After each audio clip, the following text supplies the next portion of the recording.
আজ হঠাৎ করেই ফেসবুকে সাকিব অপুর বিবাহ বিচ্ছেদ নিয়ে ভাইরাল। খবরটি আসলে সত্যি কিনা জানতে আমরা অপু ও সাকিবকে ফোনে চেষ্টা করি। তাদের দুজনের ফোনই অনেকক্ষণ ব্যস্ত পায়।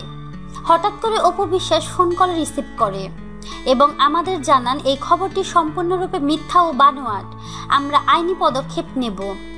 আমি ও সাকিব খুব ভালো আছি। সাকিব খান বলেন, এরকম কিছুই ঘটেনি আর ঘটবেও না।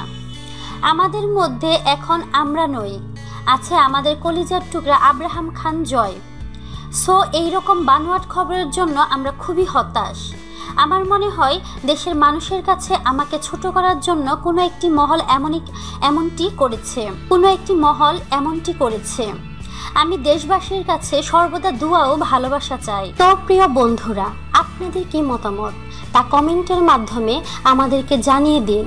আর অবশ্যই আমাদেরকে লাইক, কমেন্ট, শেয়ার এবং সাবস্ক্রাইব করতে ভুলবেন না।